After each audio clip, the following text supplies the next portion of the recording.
I'm pigged on Luka, smoke you like my hookah. Pump fake right, then I step back in illusion. That's a boss move maneuver, billionaire entrepreneur. Mark Cuban on the viewer, put you rookies on the skewer. I stay shitting on you boys like I came up from the sewer. Used to have a lot of dollars, now I got a lot fewer. What you saying to me? I hope you save it for me. I'm about to kill the game, and I put it in my testimony. Hi, welcome to the Mainstream Mavs Podcast. This is your host, Will. I'm joined here by my co-host, Jaren. What is up, guys? Today, we are going to be getting into the Mavericks 142-116 victory over the San Antonio Spurs. The feel-good win of the century in this one. Luka Doncic and Kyrie Irving's first victory together at home. It was the perfect sort of victory to come right out of the All-Star break and sort of right the ship after the Mavericks kind of went into the All-Star break a little bit disgruntled, going on that 3-game skid there. Jaren, what were your immediate thoughts of the game? It was definitely a feel-good win. There's a lot you can take away, but then again, it is against the Spurs. But I'm going to let this one ride just because, this team was treading downhill before the All-Star break. And, of course, a big win like this feels good. So I'm going to let this one ride out. Luka, Kyrie, and I got to shout out Justin Holiday. They're the real deal. Yes, sir. 8 Mavericks in double figures tonight. Jaren brought that up to me before we started. I don't know if that's happened at all this season, but you cannot count that on one hand, folks. You can't. That's the hallmark of diversity right there. The Mavericks, as we've profiled many times this season, have definitely not have necessarily had the depth to do that. And they still really don't, but nonetheless, they played like they did tonight. And, my main summation of all of this is that it's fun, Jaren. Like, we're having fun. I said on Twitter that I wasn't going to use the I word that Mr. Jalen Brunson denoted, but the vibes are fun. And there's a sort of aurora around this team that's comparable to last year when they were about to go on that run. I don't know if this team's necessarily about to go on this run, but I mean, just stylistically watching this team play, the pacing, just Kyrie's inclusion, win or loss, it's a lot more fun. So I don't know how much we can necessarily take away from this game, of course, be it, the Spurs without Devin Vassell and, a few other guys I'm forgetting off the top of my head. But we'll definitely, bask in this. And this could be, one of those victories that ends up catalyzing and really righting the ship for a big run on the horizon. So, the Mavericks got a big home stretch here. So we're going to have to see what happens. But it's going to be a fun one to dissect and sort out all the intricacies. But before we do that, of course, here's an ad from our sponsor, Anchor. All right, Jaren, so getting into it here, of course, the Mavericks in that first half came away with 74 points. You really saw the full diversification of their offense with Luka and Kyrie spearheading the attack there on full display. But they also conceded 63 points to what most would argue is a pretty volatile Spurs team, to say the least, just in terms of their output offensively, much less defensively. Where they are a league worst defense per most defensive metrics, but they do have a lot of sort of, boom or bust guys, I guess, that can kind of go off. But nonetheless, you could definitely argue that the Mavericks should have conceded a little less there and that they gave up one too many easy ones. So what was your opinion just on both sides of the ball in terms of how the Mavericks fared in that first half? Yeah, in that first half, speaking, relative to the offense here, they looked really impressive. It looked like the Kyrie, Luka train pretty much picked up right where it left off. And, guys were looking really good. The 3-point ball was draining. I want to say they were 7 of 14 headed into the half, or maybe that was in one quarter alone. I can't remember. But I do know that they were at some point in like a 50% clip heading into that third quarter. And yeah, the offense looked really good. Just the drive and kick looked amazing. Pick and roll, again, was another amazing touch on that, with Dwight Powell getting some touches, even Josh Green and Kyrie running the team, running the unit in transition. It looked really good. I think my big question was defense, and it definitely showed, allowing 63 points to one of the more worse offenses. It definitely didn't help that the Spurs opened up the game with like 4 straight threes or something like that, and Malaki Branham was doing he was going off. Which, that's a guy who's had his fair share of games in February where he's been going off. But other than that, I think the big question was defense. We got to see Justin Holiday and sort of what he would look like, and it was really impressive. But as a team, it definitely looked a little lackluster. It was open three. I want to say there was at one point like 36 paint points in the first half by the Spurs. There was something in the 30s or 40s in paint points, and that's kind of where the Spurs were getting the bulk of their points whenever they weren't shooting the three. And that's been the big deal with the Mavericks is these paint points. For me, I thought it was unique that San Antonio doesn't really have a big in the sense of kind of like a dominant big with Jakob out now. I guess their best one would probably be, would have to be Keita Bates-Diop or Bassie or Zach Collins. Yeah. Wow. That's a pretty thin center rotation, but yeah, I mean, that's kind of what surprised me most was that they were still getting inside the paint and scoring with those, lackluster names being on their roster.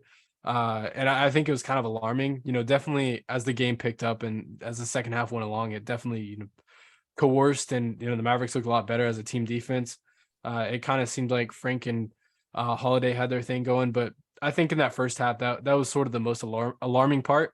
But offensively, there was really nothing else that you saw that was like, nothing else that you saw that was, too alarming or, too negative in the sense that, this team has a ways to pick it up with the Kyrie and Luka train. I thought that was, pretty good in terms of offense. Yeah, I think that off ball tonight, particularly from like Reggie and Josh Green, everybody did a really good job of reading and replacing, when the Mavericks would run those horn actions, if one guy would dive to the basket and, the roll just wasn't there, he'd backtrack, and they just did a really good job consolidating around the perimeter. The spacing looked really good tonight. And by virtue of that, we got to see like a lot of cross court passes from Luka to Reggie in the corner for open threes, things of that nature. I mean, the offense was really humming in every sense. And, anytime that Luka was on the bench or, he needed to take a possession off or two, I mean, you just have Kyrie to basically throw the ball to and say, hey, go give me a haymaker. I mean, Kyrie was a plus 34 tonight every minute that he was on the court. I mean, I know individual game plus minus isn't truly indicative or all telling per se, but you could just tell how much of an immediate impact he had on all facets of the game. I mean, even at his size, he, still competes very intensely in terms of his rebounding and his defense. I mean, there was a possession or two where like Charles Bassie got the ball under the rim off offensive rebounds. Either him or Keita Bates-Diop, and he prevented him from scoring, made him, force him into contested layup. I mean, it's just like the little things like that really like breed success onto the floor. So, I mean, we're really seeing the tandem of, Luka and Kyrie, even if they're not always like directly coinciding in terms of, plays. I mean, sure, like they still have a lot more things with their offense they can unlock that we've seen, kind of played with a little bit by Jason Kidd in terms of, using Luka as a screen setter or, running Luka as the lead ball handler and then, running Kyrie off a zoom action or a stagger and then having a second option for Luka there.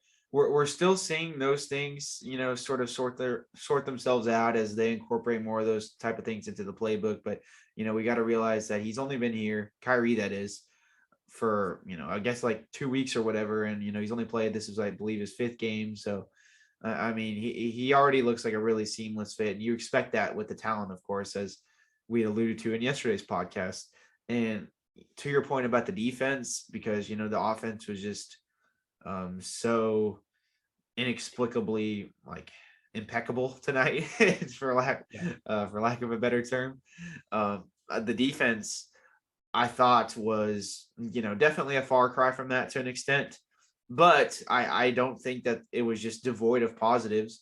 There were still a lot of really good defensive possessions, particularly by virtue of the Mavericks off ball and their perimeter defense. I thought they did a really good job, rotating and replacing as a team tonight. Reggie, Justin Holiday, of course, who made his debut and we'll get more into, as well as even Frank, all those guys, of course, Josh Green did a really good job, staying tried and true on those rotations and getting out to guys and, sifting through, multiple Spurs and things of that nature. And they also did a really good job sticking guys on ball. But, it is the NBA at the end of the day. Nobody's perfect. You're going to get beat. And, the really true sort of failure of this defense lies in its lack of rim protection. And I do think, even against a lesser Spurs team where it didn't necessarily matter because the Mavericks were able to just, throw the canister open and score 142 points. You did see the lack of rim protection really put it a premium tonight. I mean, Christian Wood had his moments in that third and fourth quarter. He had a few possessions where he blocked Keldon Johnson that were pretty good, but otherwise Dwight Powell was, he suffered pretty hugely, and Wood for the most part was fairly lackluster as well until barring a few good possessions, and they just really didn't have anybody to go to. And I know Maxey will alleviate some of these stresses, but it's becoming more clear and clear by the day that is like really the biggest downside or gaping hole of this team right now is their lack of a rim protector. But barring that, it was a very fun, enjoyable win. That even in that first half, despite the Mavericks conceding 63 points, it didn't necessarily feel as if they were playing bad defensively, if that makes any sense. I don't know if that's because I've got so accustomed to the rim protection woes, and I just am so happy when they do good on, when the perimeter defense is good. I don't necessarily know what the causation of that is, or if it's because, admittedly, San Antonio was making some, pretty tough shots tonight. I think they got a lot of positive shooting regression, particularly out of, Malaki Branham, who, he's been tearing it up all February. So I would even push back. He's just been doing. That guy is a bucket getter, to say the least. That would best descriptor of his game. He definitely gives you like sort of CJ McCollum vibes, and just in terms of the way he's able to operate and probe and be able to rise up in the mid range, but also facilitate. And Devontae Graham, he was sort of decent in that first half, but definitely tailored off. But obviously Keldon Johnson,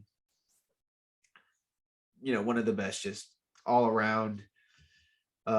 Just multifaceted guys in the league, from his, his ability to, guard like 1 through 4 essentially. And then on the other side of things, be that point of attack ball handler who can get to the rim at will and, use his strength and size. I wasn't really as particularly pressed about him. If he was on a better team, I think there would be arguments that, he's in that, that near all-star category. He's a really good player, but, I definitely think that they could have done some different things to shore up the perimeter defense when they did see guys like Branham or Graham get hot. But to their credit, in the second half, they did shift that accordingly. And we saw some more doubles and traps from the Mavericks. So, I don't necessarily think that all of those 63 points were indicative of the Mavericks, just having a completely lackluster defense. I did think the Spurs, made a few more tough ones than they typically do. But at the same time, the interior and rim protection defense is definitely exposed at the absolute fullest right now, to say the least. Yeah, for sure. It definitely kind of seems like this Mavs team is counting down the days to get Maxey back. I feel like it's only a matter of time, of course. And, we're within, I feel like an arm's length of having him back. But to me, it definitely seems like this team is in dire need of a guy like that to come in and, you look at the box, or you look at the score, I guess the final score, 116 points. That's still a lot, but I want to say they were stuck at 98 pretty much until the starters came out. So a lot of those points came in, quote unquote garbage time. So I'm not too worried about that. They definitely started clamping up more so in that third and early fourth quarter. And that's what really impressed me. So I think next, definitely transition into that and talking about the defense. But I guess just to highlight, one guy that I felt like brought a difference, and I know it was his first game as a Maverick, but definitely Justin Holiday. I guess, to me, it seemed like he brought a different different intensity, a different feeling on that defense, something that, off the bench, we really haven't had without Josh Green. And, to me, I think that just speaks colors of who he is. Of course, he's making I think he went 5 of 6 from the corner 3, or even 6 for 7, something like that. But yeah, I think that was a guy that really stuck out to me. I guess, do you want to take away with what sort of defense he kind of freed up for the Mavericks in that sense? And do you think, I want to pose a question to you, does this game alone prove to you that, can he be that third 3-and-D wing off the bench that the Mavericks need? Obviously we talked about this at nauseam in our last podcast, just seeing who's going to be that last cog in the rotation. Will someone step up that's capable enough for the Mavericks? And, I'm definitely not going to take away just from one game that Justin Holiday is the cure-all there.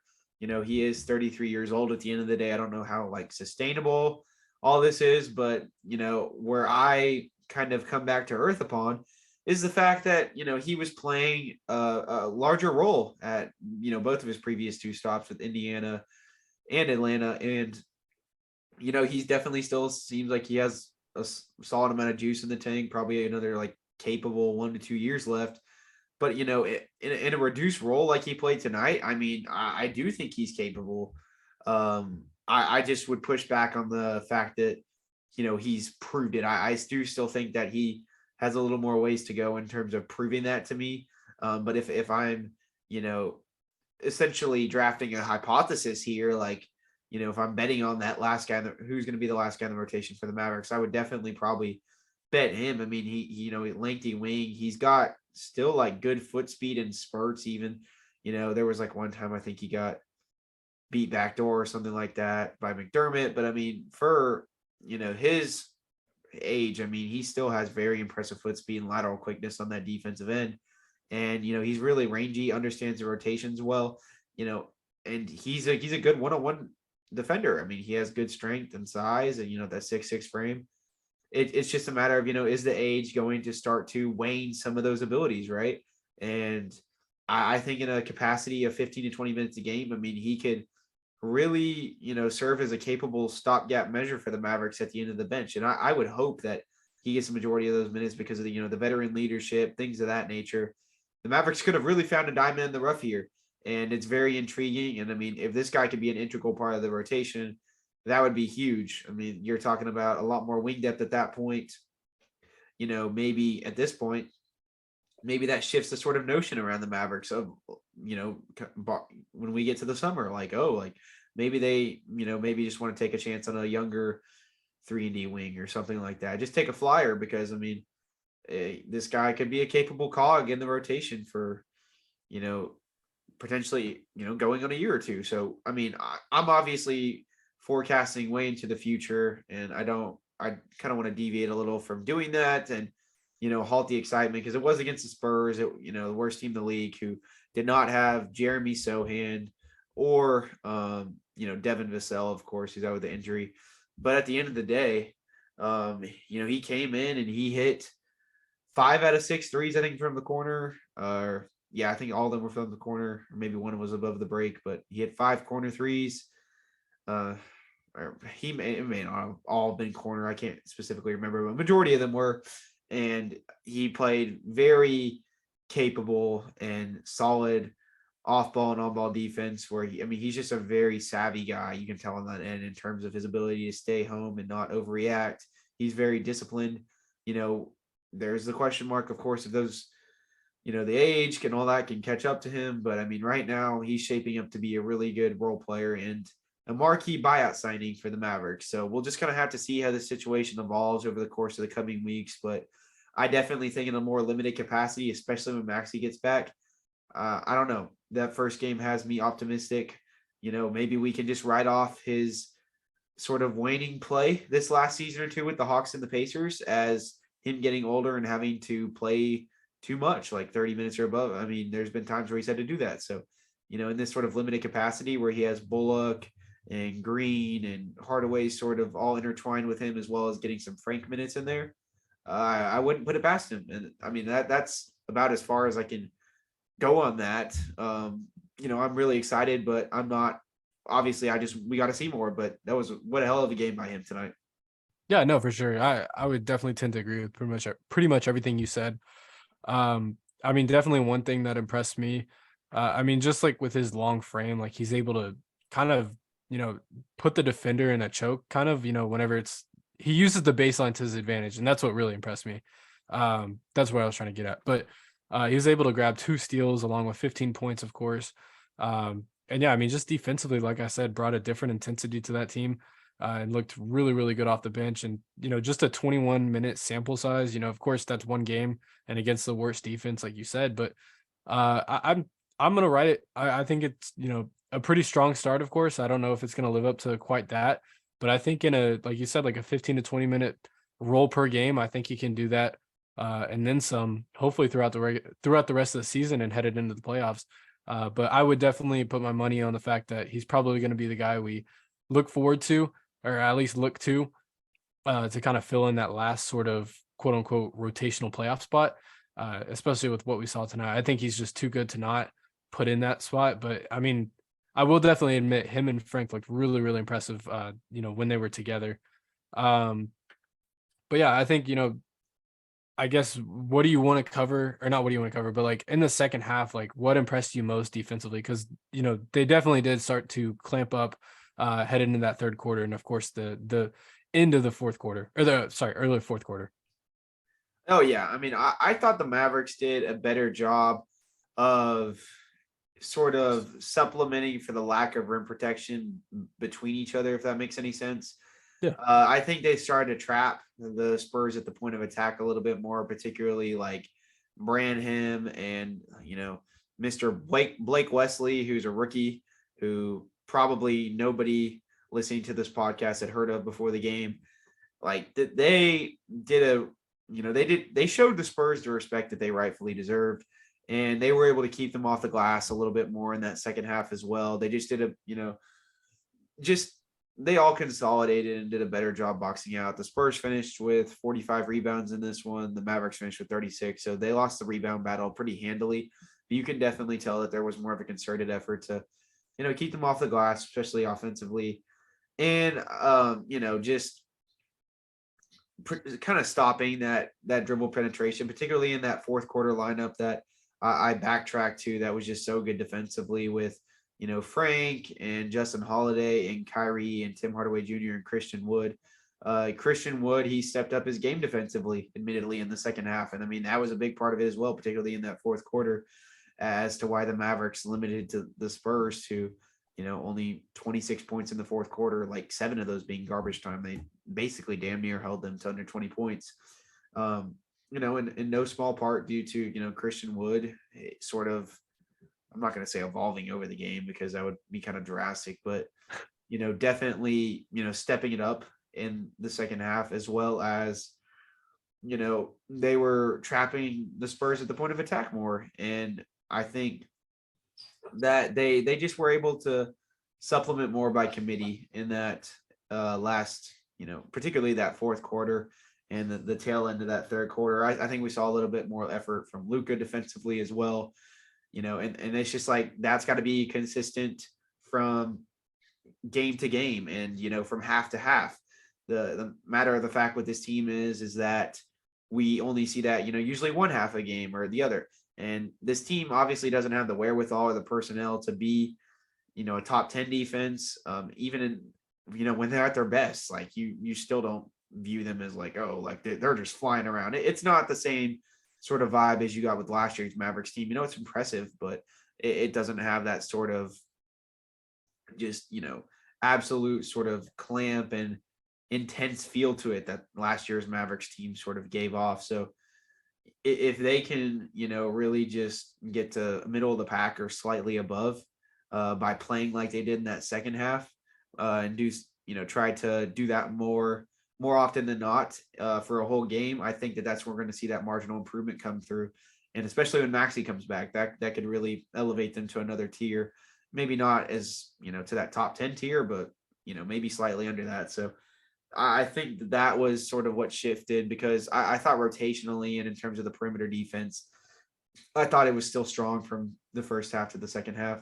I thought they just did a better job trapping at the point of attack, particularly like Keldon Johnson, when he'd get past, when he get under that 3-point arc, they did a much better job helping. And we just got to see that effort consistently in multiple quarters and multiple halves rather just in, one half.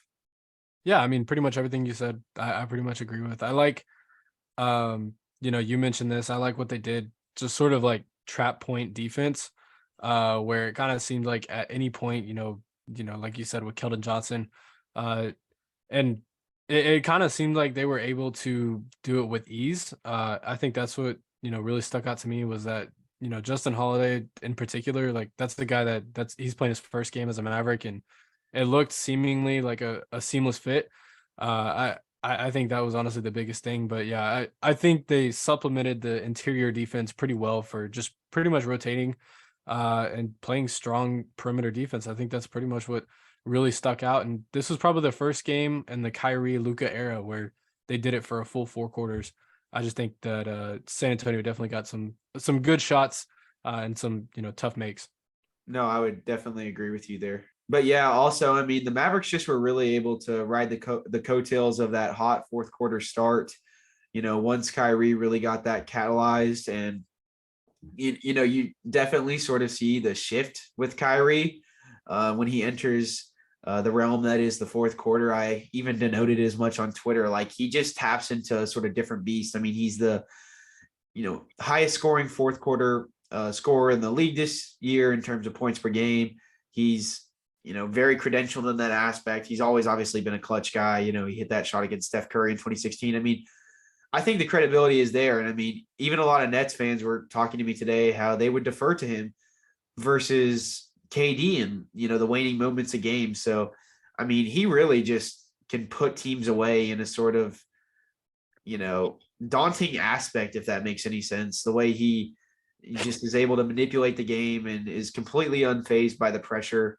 What are your thoughts on, how when he gets to the fourth quarter, there's times where you're like kind of pining maybe for him to be more aggressive throughout the game. But I mean, he's a guy that just lets everything come to him and nothing ever necessarily seems forced. But, during the fourth quarter, the ball always seems to find him one way or another. And I mean, he's making plays accordingly on both sides of the ball. I mean, I don't want to get too deep into this debate, but I mean, it brings the argument, like, would you take him, in the fourth quarter over Luka? Obviously depending on how they're playing, of course, but I mean, I pose that question to you as well as what do you think of Kyrie's impact, particularly in those clutch time moments, or, for that matter, just having the ability of two of those guys to, either A, put a game away, or B, bring the tide back. Yeah, I think with Kyrie, I guess just kind of diverting back to him. Kyrie's kind of the guy that, you look on the box score in the first half and he has like 6 points, 3 assists, like sort of a minute sort of stat line for his comfort. And all of a sudden, you look up at the end of the fourth quarter and he's got, 28 points. And majority of those come in the fourth quarter. Like that's sort of what we've seen from his Mavericks tenure is just this turn on where, he's able to pretty much flip a switch as soon as it hits that 12 mark in the fourth quarter. And, he's able to just unleash whatever he has. And I think it's really opened up offensively this Mavericks team in terms of, what they can do and what they can sort of operate in with, offense and, just running with speed. I kind of, wanted to touch a little bit on that, who would you divert to in the fourth quarter? And for me, it's a question of how do you want your offense to look? Because Luka, he's definitely the type to slow down the offense. Meanwhile, Kyrie's the guy who's going to speed it up. I think if anything, I guess, what is this their fourth game now or third game playing together? I believe third together. Third. Okay. So yeah, if anything, I think through this 3-game stretch that's shown me is that this Mavericks team honestly runs really well in transition. And, they can get some really quick buckets in transition. I'm not going to, of course, knock Luka's offense or what sort of offensive style the team runs whenever he's on the court. But I do think that this team has a level of, sort of amplified offense. And to me, it correlates into defense whenever this team is running and, going those 3-on-2 situations while, a month ago, Luka would have pushed it back, wait for the 5-on-5. We're seeing, guys pushing the floor. Like Josh Green, Kyrie Irving, he had that one step through like 2 guys to get to the other side of the basket. Yeah. And that was really, really impressive in my eyes. I mean, that's just Kyrie Irving, but even still, it's like your jaw drops every time you see something like that. But yeah, I think if you're looking at, particularly that question of who would you divert to in the fourth quarter, I think you just got to realize, what kind of offensive style do you want? And to me, I think it's simple. What correlates into defense, and so far from what I've seen through the 3-game sample size is, I like to run in transition. I think the speed of this offense has really improved whenever Kyrie's in the game. Now, Yeah. No, I mean, go ahead.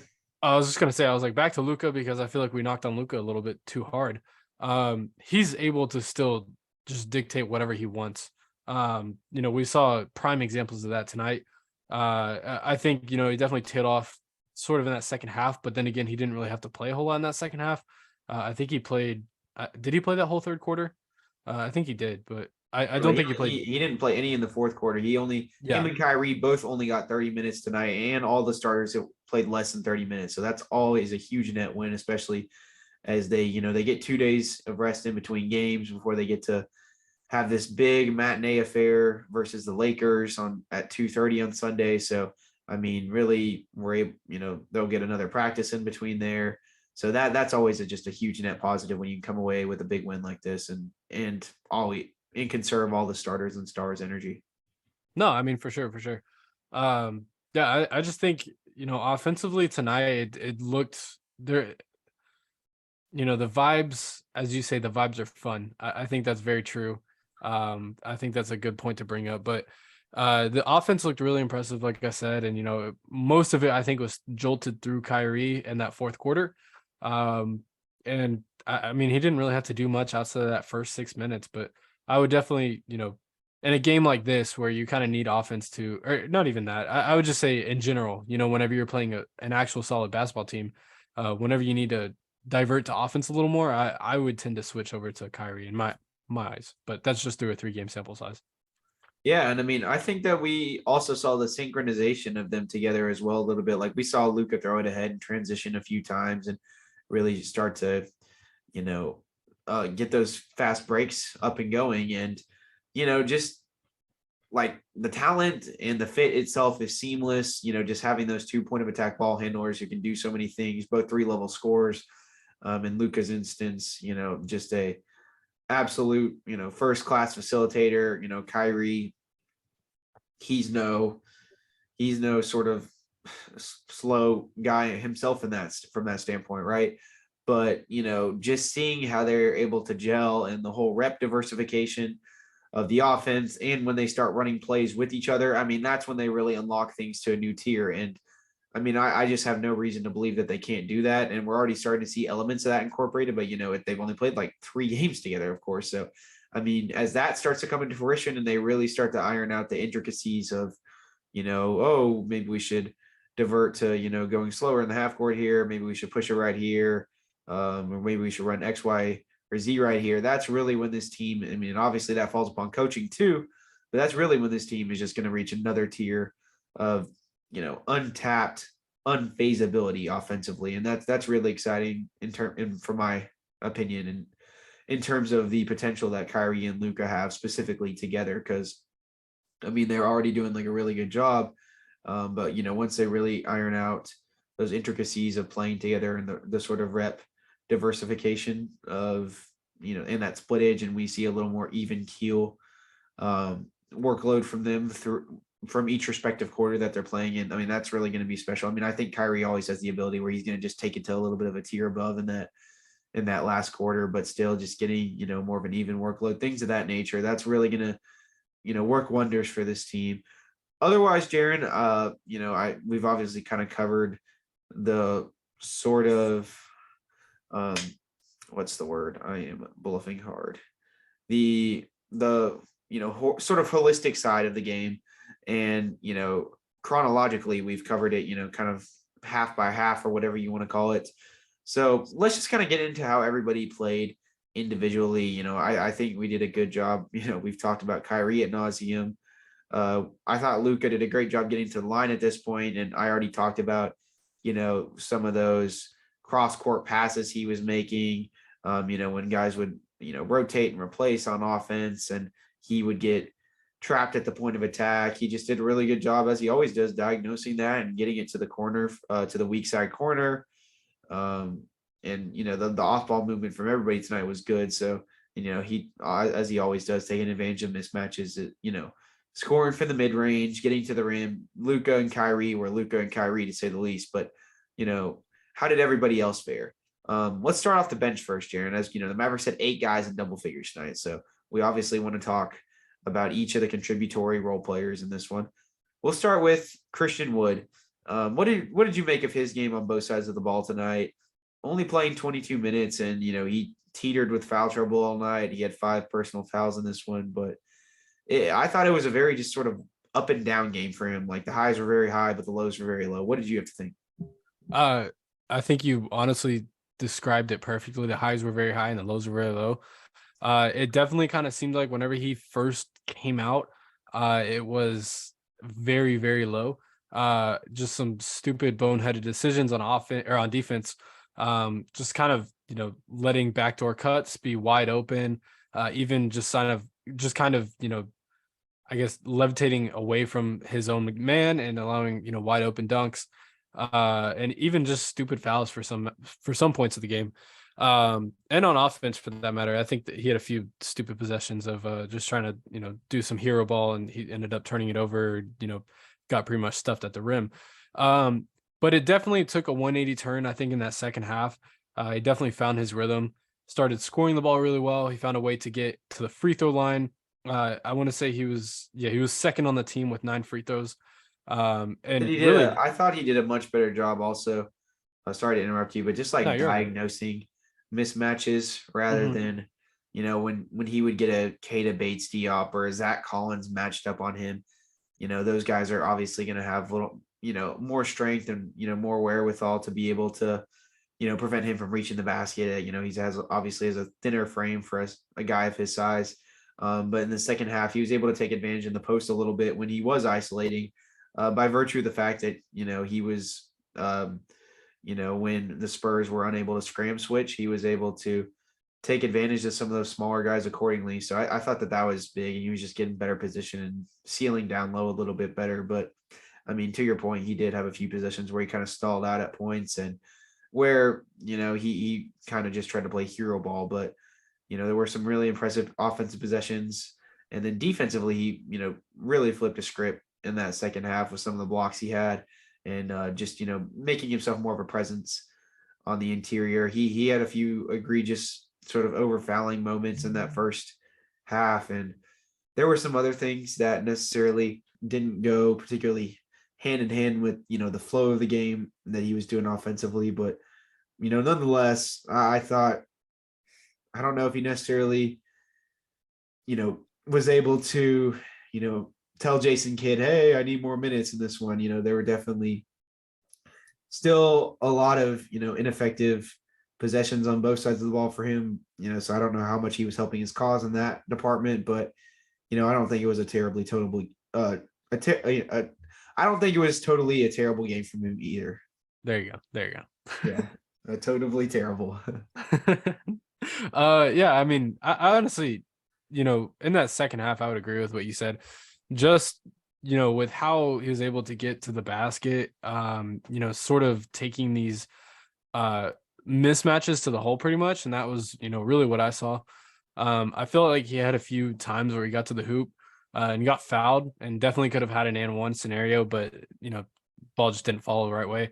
But defensively, I think that he stood his ground a lot more, like you said.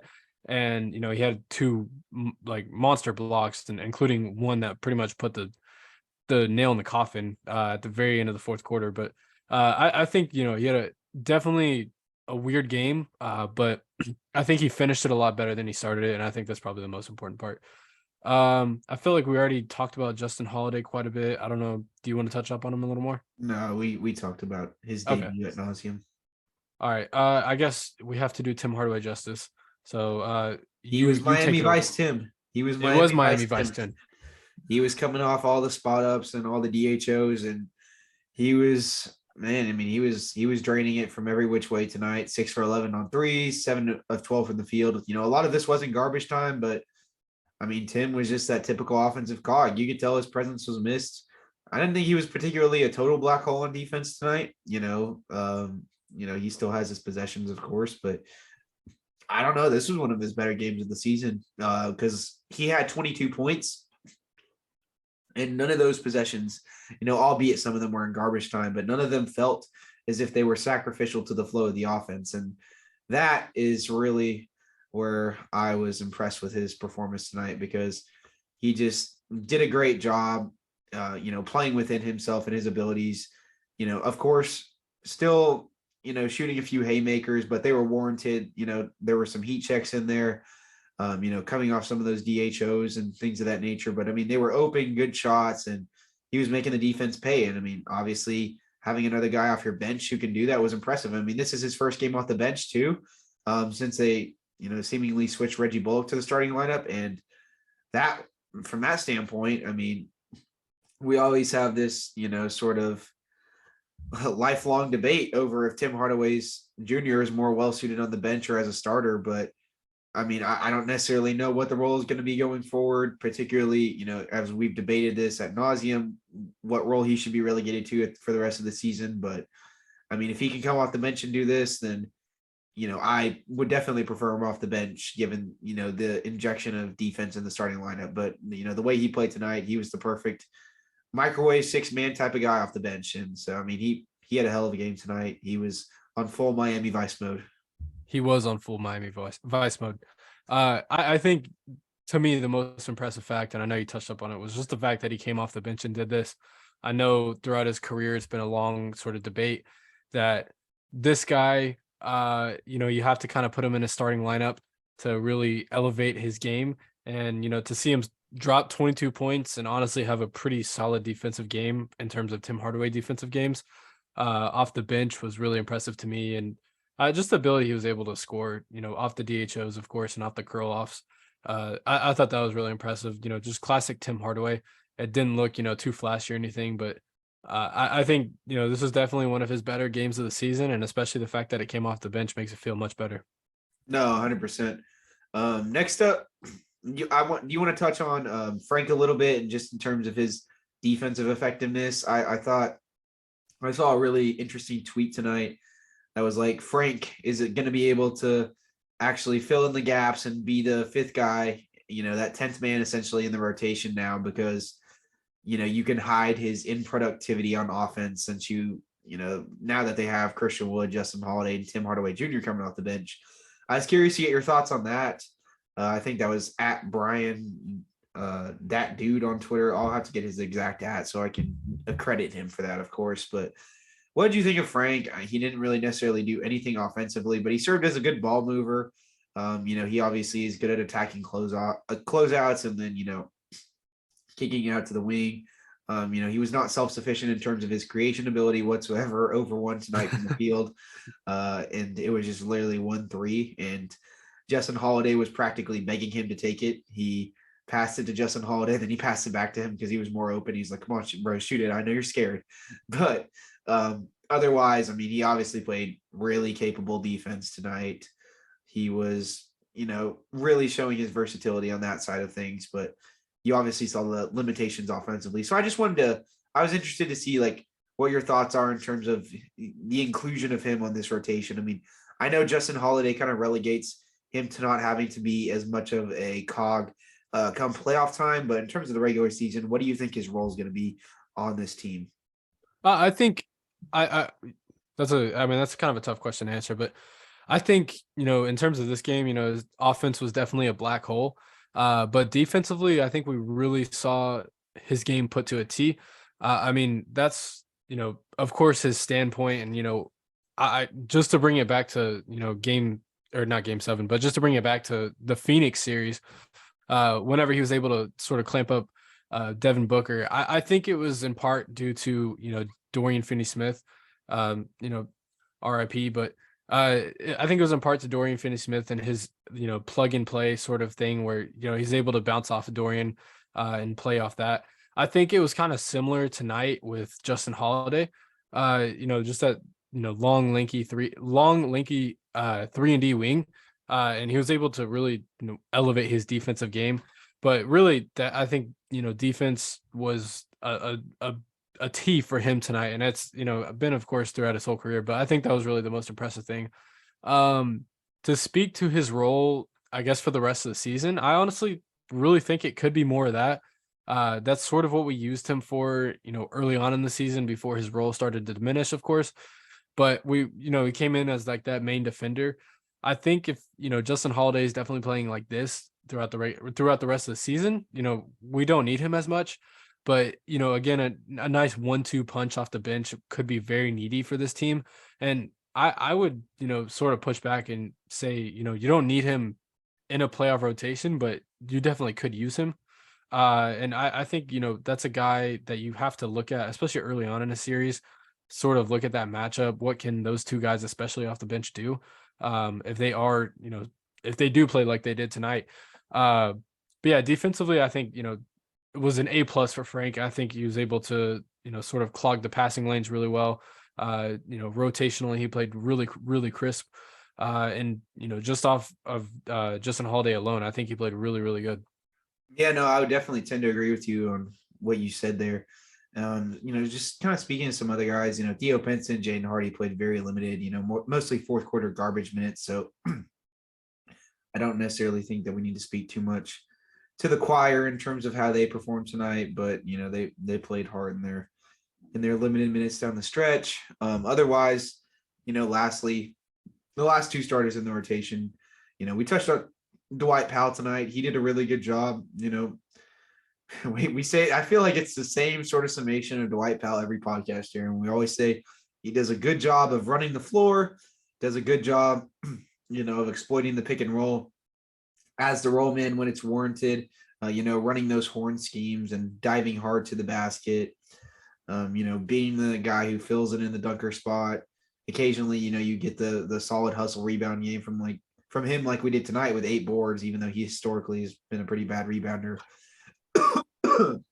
But otherwise, and he even had 3 steals tonight. I thought he did a really good job rotating with some of those off-ball steals. But, he's still going to get beat on ball, and he's still going to provide pretty bad rim protection. So, I mean, I feel like it's the story of that every time. But I think he had a great game tonight nonetheless, for what it's worth and what he could do. There were obviously, Zach Collins doesn't have the most foot speed out of anybody in the league, but they definitely are, pretty knack for knack size wise. And I think Dwight definitely won over those minutes, which I was impressed by because, those guys are fairly comparable, not necessarily in terms of their athleticism, but in terms of their skill and ability, for combining everything overall. Otherwise, Josh Green and Reggie Bullock, I thought played great tonight. This sort of new invigoration of defense in the Mavericks starting lineup where they at least had deferred to, saying that we do at least need 2 wings here. It's pretty devoid if we have Tim in here, even though even as good as his shooting is, I don't know where I stand on that totem pole, of course, because I know he alleviates so much stress with his ability to shoot at times. But I mean, I just think the invigoration of defense is just too needed. I want you to speak exactly just on both sides of the ball. Reggie specifically with his shooting, Josh with his, ability to attack off closeouts and, attack from the wing, but, also, provide that speed and transition and really run the floor, speak to what they were able to do offensively as well as, to their defensive impact tonight. Yeah, I mean, for Reggie Bullock, he had, just a really good, honestly, Reggie Bullock game. I think that's sort of the game that you want to see from him. He was sort of the spearhead. Him and Josh Green were sort of the spearhead in terms of that really good perimeter defense that we saw tonight. Those were the 2 guys that sort of led the charge in that defense. But I think, offensively, Reggie was definitely, that sort of kick out guy, and that's what he needs to be, making those corner threes. He even made a top of the key 3, which is really, really impressive for his eyes. I think it was 29 feet to be exact. That might be like his longest 3-pointer of the year. I want a corrector or someone to DM us and actually prove that, but I'm pretty sure that's his longest 3 of the year. But yeah, I think Reggie Bullock, he just had a really, honestly, great start to the game. It was more so his scoring in the first half that kind of opened up for the Mavericks. They got off to a really hot shooting start, and it was in large part due to him. In terms of Josh Green, being that guy to sort of attack off closeouts is sort of his DNA and bread and butter. Whenever it comes to, this sort of offense, whenever it's paired with Kyrie and Luka, He just frees up so much space. I think he had a kick out. Who was it to? I want to say it was in the third quarter. He had like a drive and kick. One of his classic like jump and kicks. I forget who it was to. I think it was Reggie, but it may not have been. But I'm pretty sure it resulted in an open three. But anyways, I just being that guy that can sort of drive and kick and really just kind of create his own offense by being so crazy yet so controlled at the same time. That's sort of what he did all in then some tonight. He's also able to knock down a few threes and even, bring the ball up the court, even whenever Kyrie and Luka were both on the court at the same time. Let those guys work off ball to create, some sort of ball movements and things like that. I think that's sort of what we saw from Josh Green's offense tonight. Defensively, he had a block to go along with his honestly pretty good defensive game. I don't think anything reaches out to you or like eye stats that are like, okay, that's amazing in terms of this game for him as compared to like games in the past. But this is definitely a all-around Josh Green game where, you look at the stat board and you're like, okay, this is how he should play 82 games out of 82 Exactly. out of 82 games. And that's honestly what was really impressive to me. But I think that's really, this is like base level Josh Green, if he's not having a really good performance. And that's even like Derek Harper alluded to that in the broadcast, just in terms of, how he has this sort of just ability to really, supplement this, in all areas of the game, despite how he may be shooting, despite how his offense is looking. And that's really what we're starting to see from him. What did you see from the Spurs perspective? What inhibitions were they able to put upon the Mavericks defense? We obviously kind of talked about Keldon Johnson, everybody knows the talent that he is, but Malaki Branham, his ability to, really come in and play as a 3-level scorer, even despite how unknown he is. Blake Wesley, this rookie who seemingly is really able to put pressure in transition on guys. And he's just this sort of spark plug guy who comes in, does all the little stuff. He passed off of Luka's back to get a wide open inbounds dunk. I mean, he was running hard in transition. Charles Bassey, this like really good offensive rebounding center who, may evolve as, if his defense gets better, could be really good one day. I mean, they had a few interesting young guys and, Keita Bates-Diop, he actually played a lot better offensively than he typically does, but, he's just that sort of like really versatile guy who, you kind of look to defend 3 through 5, but the offense just usually isn't there. But I mean, they had 6 guys in double figures themselves. And seemingly it kind of didn't matter in this one, almost 7 with Blake Wesley having 9. So, I mean, they have some intriguing young guys, and I mean, they didn't even have Vassell or Sohan playing in this one. I was just curious if you had any thoughts on how any of those guys fared tonight, because despite obviously the limitations that this roster has, they still do have, some intriguing guys who put pressure on the Mavericks a little more so than I think the Mavericks predicted it at first hand. Yeah, I think honestly, I was just kind of curious and I looked up Malaki Branham's sort of stats, and I just found out that he is younger than me. He's 19 years old. I'm sorry, but he doesn't look like a 19-year-old. But yeah, no, I mean, just that. I know he's had a really good month of February. I think he's averaged like 18 points in the month.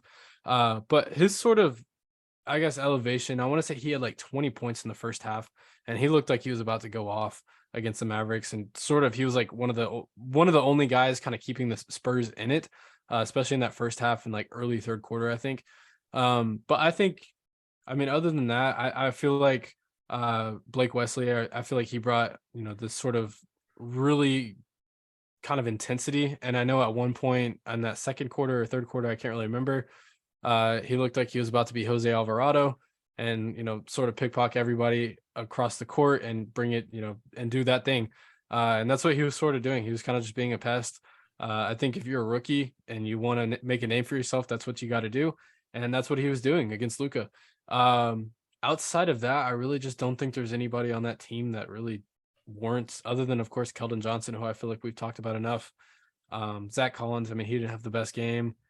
He got on the boards good, and I will say that he had 12 rebounds tonight. Yeah, he played a little bit. He played halfway decent defense on Dwight Powell. He has I will say Collins, he does have a sort of one thing that impresses me about him, if I highlight anything, is like he has a sort of robust ability to, really just like keep churning despite the circumstances. Like he's a very like competitive guy. I mean, you've seen him get in a few fights a couple times, like, and he is like a sort of hallmark of consistency for them. I mean, I think he could be a decent backup big on some teams.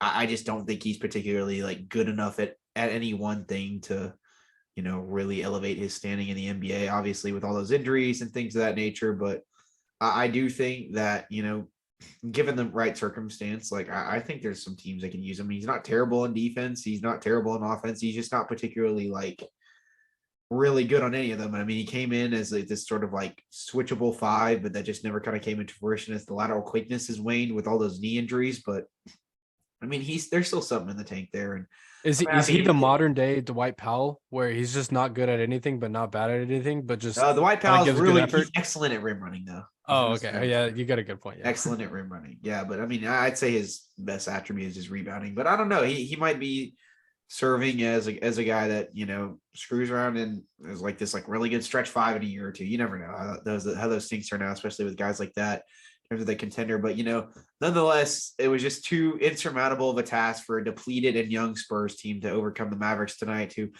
get their first victory at home with Luka and Kyrie. It was a fun one, but don't want to take anything too crazy away from this one, given that it was against a pretty bad Spurs team. But it was still a very fun victory, and it sets the stage for the Mavericks to have a matinee affair versus the Lakers at 2:30 on Sunday at the AAC.